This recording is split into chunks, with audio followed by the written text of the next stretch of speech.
ವೀಕ್ಷಕರೇ, ನಿಮಗೆಲ್ಲ ಗೊತ್ತಿದ್ದ ಹಾಗೆ ಧನುರ್ಮಾಸದಲ್ಲಿ ಸಂಕ್ರಾಂತಿ ಹಬ್ಬ ಬರುತ್ತೆ. ಸಂಕ್ರಾಂತಿ ಹಬ್ಬದ ಬಗ್ಗೆ ಒಂದು ವಿಡಿಯೋನ ಸಹಿತ ಈಗಾಗಲೇ ನಾವು ಪೋಸ್ಟ್ ಮಾಡಿದ್ದೇವೆ.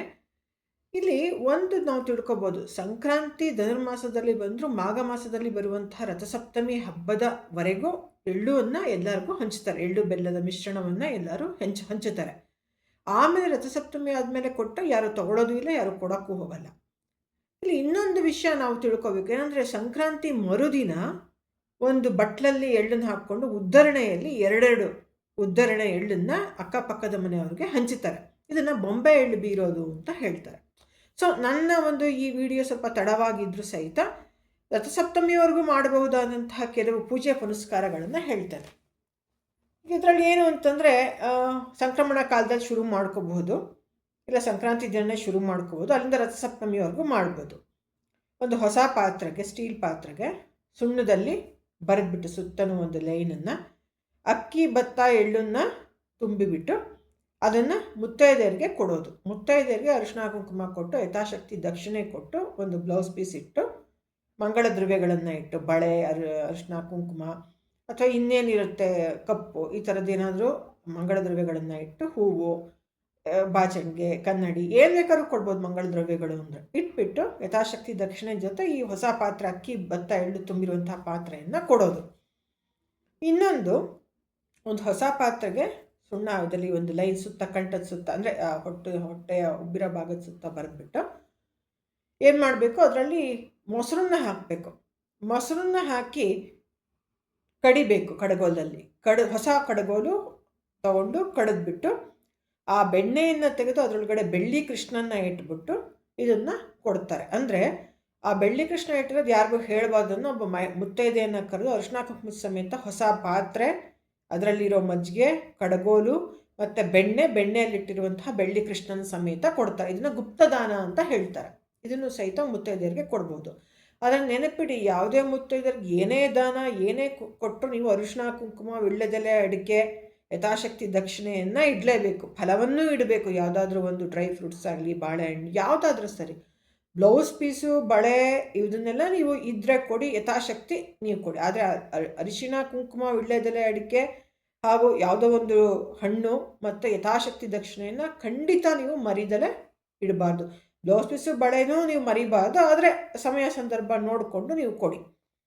ಅದೇ ರೀತಿ ಬಳೆ ನೋಂಪಿ ಅಂತ ಮಾಡ್ತಾರೆ. ಏನು 5 ಬಳೆ, 10 ಬಳೆ ಈ ಥರ ಮುತ್ತೈದೆಯರಿಗೆ ಕೊಡುವಂಥದ್ದು. 5 ಜನ ಮುತ್ತೈದೆಯರಿಗೆ 5 ಬಳೆ ಕೊಡೋದು, 10 ಬಳೆ ಕೊಡೋದು. ಎಷ್ಟು ವರ್ಷ ಬೇಕಾದ್ರೂ ಇದನ್ನು ಮಾಡ್ಬೋದು. ಇದಕ್ಕೇನು ಉದ್ಯಾಪನೆ ಇಲ್ಲ. ಅಂದರೆ ಸಂಕ್ರಮಣ ಕಾಲದಲ್ಲಿ ಅಥವಾ ಈ ರೀತಿ ಮುತ್ತೈದೆಯರಿಗೆ ತಾಂಬೂಲ ಕೊಡುವಂಥ ಒಂದು ಪೂಜೆ ಪುನಸ್ಕಾರ ದಾನಗಳಿಗೆ ಯಾವುದೇ ರೀತಿಯ ಉದ್ಯಾಪನೆ ಇರಲ್ಲ.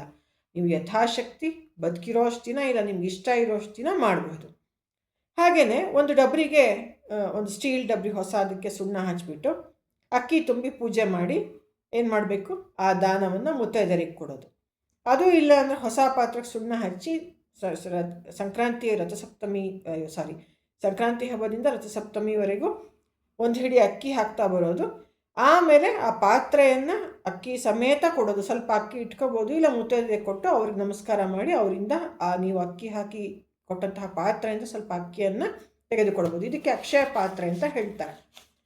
ಇದು ಇಲ್ಲ ಅಂತಂದರೆ ಒಂದು ಹೊಸ ಪಾತ್ರೆಗೆ, ಸ್ಟೀಲ್ ಡಬ್ರಿಗೆ ಸುಣ್ಣ ಬರೆದು ಸೌಟಿಟ್ಬಿಟ್ಟು ನೀರು ಕುದಿಸ್ಬಿಟ್ಟು ಒಲೆ ಮೇಲಿಟ್ಟು, ಅದಕ್ಕೆ ಮುಂಚೆ ಒಲೆಗೆ ಅರಿಶಿನ ಸಾರಿಸಿ ಗುಡಿಸಿ ರಂಗೋಲಿ ಇಟ್ಟು ಅರಿಶಿನ ಕುಂಕುಮ ಇಟ್ಟು ಯಜ್ಞೇಶ್ವರಂಗೆ ಪೂಜೆ ಮಾಡಿ ಹೊಸ ಪಾತ್ರೆನ ಇಡಬೇಕು. ಆಮೇಲೆ ಅದರಲ್ಲೊಂದು ಸೌಟು ಅಂದರೆ ಏನಾದರೂ ಒಂದು ಅನ್ನ ಮುಗ್ಚೋ ಕೈ ಆ ಥರದ್ದು ಇಟ್ಬಿಟ್ಟು ನೀರು ಕುದಿಸ್ಬಿಟ್ಟು ಅಕ್ಕಿ ತೊಳೆದು ಅನ್ನ ಮಾಡಿ ಅನ್ನದ ಸಮೇತ ಅದನ್ನು ಕೊಡುವಂಥದ್ದು. ಇಲ್ಲ ಅಂದರೆ ಸಂಕ್ರಾಂತಿ ದಿನ ಹೊಸ ಪಾತ್ರೆಗೆ ಹೇಳಿದ್ನಲ್ಲ ಸುಣ್ಣ ಬರೆದು ಅಕ್ಕಿ ಹಾಕಿ ಕೊಡುವಂಥದ್ದು. ಆಮೇಲೆ ಸಂಕ್ರಾಂತಿ ಟೈಮ್ನಲ್ಲೇ ಮಾಡೋವಂಥದ್ದು, ಭತ್ತ ಎಳ್ಳು ಎಲ್ಲ ಹಾಕಿ ಅದ್ರ ಮೇಲೆ ದೀಪ ಇಟ್ಟು ಆ ದೀಪಕ್ಕೆ ಎಣ್ಣೆ ಅಥವಾ ತುಪ್ಪ ಹಾಕಿ ಪೂಜೆ ಮಾಡೋದು. ಅವತ್ತು ಒಪ್ಪತ್ತು ಊಟ ಮಾಡುವಂಥದ್ದು. ಆಮೇಲೆ ಸಂಜೆ ಮುತ್ತೈದೆಯರಿಗೆ ಆ ಭತ್ತ ಎಳ್ಳು ಏನಿರುತ್ತೆ ಅದನ್ನು ನೀವು ಇಲ್ಲ ಮಾಮೂಲಿ ತಾಂಬೂಲ ಕೊಟ್ಟರಾಯ್ತು. ಈ ಥರ ಬೇಕಾದಷ್ಟು ಇದೆ. ಇನ್ನೂ ಕೆಲವು ನಮ್ಮ ಅಜ್ಜಿ ಹೇಳೋರು, ಒಂದು 2 ಕಾಯಿ ತಗೊಳ್ಳೋದು, ಹೋಗ್ಬಿಟ್ಟು ಮುತ್ತೈದೆಯರ ಮನೆಗೆ ಹೋಗಿ ಹೊಸ್ಲಿಗೆ ಪೂಜೆ ಮಾಡಿ ಒಂದು ಕಾಯನ್ನು ಉರುಳಿ ಬಿಡೋದು, ಮನೆ ಹೊರಗಡೆಯಿಂದ ಅವ್ರ ಮನೆ ಒಳಗಡೆ ಉರುಳಿ ಬಿಡೋದು.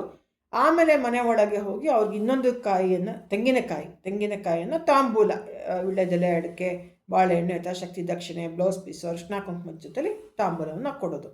ಈ ಥರ ಸಾಕಷ್ಟು ರೀತಿಯ ಒಂದು ಏನು ದಾನಗಳು, ಪೂಜೆ ಪುನಸ್ಕಾರಗಳು, ಕುಂಕುಮ ಕೊಡುವಂತಹ ಆಚರಣೆಗಳು ನಮ್ಮಲ್ಲಿವೆ.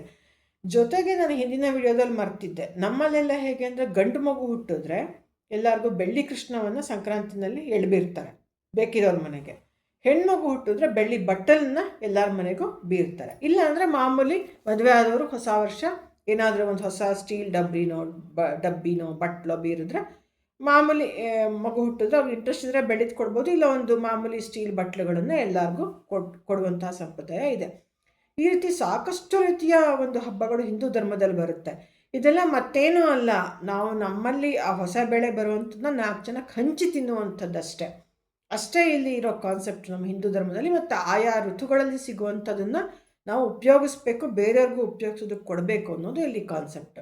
ಮತ್ತು ಮಹಿಳೆಯರಿಗೆ ಗೌರವ ನೋಡಿ, ಏನೇ ಹಬ್ಬ ಪೂಜೆ ಪುನಸ್ಕಾರ ಮಾಡಿದ್ರು ನಾನು ಯಾವಾಗಲೂ ಹೇಳ್ತಾ ಇರ್ತೀನಿ ನನ್ನ ವಿಡಿಯೋದಲ್ಲಿ, ಮಹಿಳೆಯರಿಗೆ ತಾಂಬೂಲ ಕೊಡ್ದಲ್ಲ ಯಾವ ಒಂದು ಪೂಜೆ ಪುನಸ್ಕಾರ ಸಮಾಪ್ತಿ ಆಗಲ್ಲ. ಹಾಗಾಗಿ ತಾವು ಕೂಡ ಎಲ್ಲ ಹಬ್ಬಗಳನ್ನು ಪೂಜೆ ಪುನಸ್ಕಾರಗಳನ್ನು ಶಕ್ತಿ ಇದ್ದಲ್ಲಿ ಮಾಡಿ.